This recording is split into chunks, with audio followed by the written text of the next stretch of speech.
बिहार की राजनीति में शुक्रवार की शाम एक बार फिर गर्मा गई जब सांसद राजेश रंजन उर्फ पप्पू यादव 7 दिन बाद बेऊर जेल से बाहर निकले और बाहर आते ही सीधे सीधे पटना एसएसपी से लेकर दिल्ली के एक नेता तक पर गंभीर आरोप दाग दिए। जेल से बाहर उनका तेवर बेहद आक्रामक दिखा और उन्होंने साफ कहा कि नीट छात्रा हत्या मामले में सच बोलने की सजा मिली है।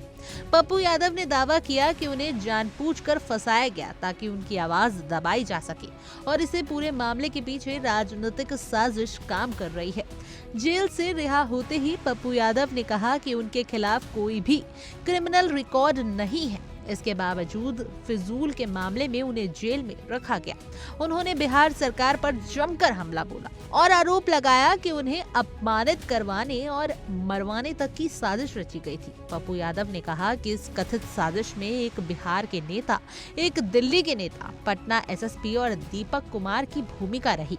उन्होंने दावा किया कि इन सब ने मिलकर उन्हें लगातार परेशान किया और उनका मानसिक व राजनीतिक उत्पीड़न किया गया। पप्पू यादव ने बेहद भावुक अंदाज में कहा कि पहली बार सच्चाई और भगवान से भरोसा उठ गया और ये बयान उनके समर्थकों के बीच काफी चर्चा का विषय बना हुआ है। पप्पू यादव ने नीट छात्रा मौत मामले में सीबीआई जांच को लेकर संतोष भी जाहिर किया और कहा कि अब ये मामला दबने वाला नहीं है।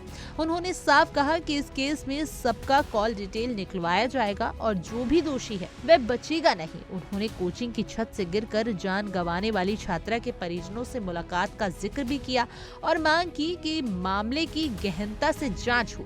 पप्पू यादव ने संकेत दिया कि ये सिर्फ एक केस नहीं बल्कि बिहार में कानून व्यवस्था और सिस्टम की असलियत का बड़ा उदाहरण है जिसे अब जनता के सामने लाया जाएगा। सांसद ने ये भी कहा कि उनकी गिरफ्तारी गलत तरीके से हुई और वह इस पूरे मामले को लेकर लोकसभा स्पीकर से मिलकर शिकायत करेंगे। उन्होंने कहा कि जो उनके साथ हुआ वह किसी भी जनप्रतिनिधि के साथ नहीं होना चाहिए था और अगर आज उनके साथ ऐसा हुआ है तो कल किसी आम नागरिक के साथ भी हो सकता है। पप्पू यादव ने तंज कसते हुए कहा कि भगवान किसी को थाना, सरकारी अस्पताल और जेल नहीं भेजे क्योंकि वहां इंसान को इंसान नहीं समझा जाता। राजनीतिक मोर्चे पर पप्पू यादव ने साफ संकेत दे दिया कि ये लड़ाई अब सड़क से संसद तक जाएगी। उन्होंने कहा कि 9 मार्च से लोकसभा चलेगा और वहां बिहार खामोश नहीं रहेगा। उन्होंने खेमका और रुपेश मर्डर केस का भी जिक्र किया और कहा कि इन मामलों को भी जोरदार तरीके से उठाया जाएगा।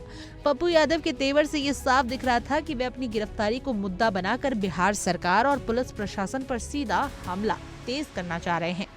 वहीं कानून पक्ष की बात करें तो पटना सिविल कोर्ट स्थित एमपी एमएलए के विशेष न्यायिक दंडाधिकारी प्रवीण कुमार मालवीय ने शुक्रवार को पप्पू यादव को 3 आपराधिक मामलों में उनके वकील विजय आनंद ने कोर्ट में नियमित जमानत की अर्जी दायर की थी। बहस के दौरान ये दलील दी गई कि ये तीनों मामले राजनीति के तहत दर्ज किए गए और जनहित के कार्यों को लेकर धरना प्रदर्शन के दौरान पुलिस प्रशासन ने उन्हें फंसाया है। दोनों पक्षों की बहस सुनने के बाद विशेष अदालत ने जमानत मंजूर कर दी।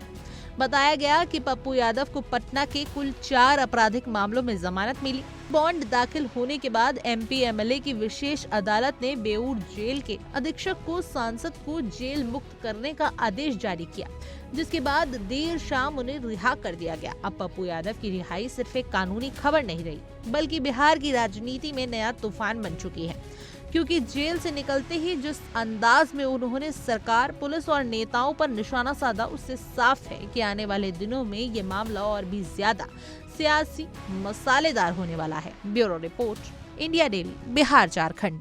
देखिए इंडिया डेली 24/7 अब आपकी स्मार्ट टीवी पर।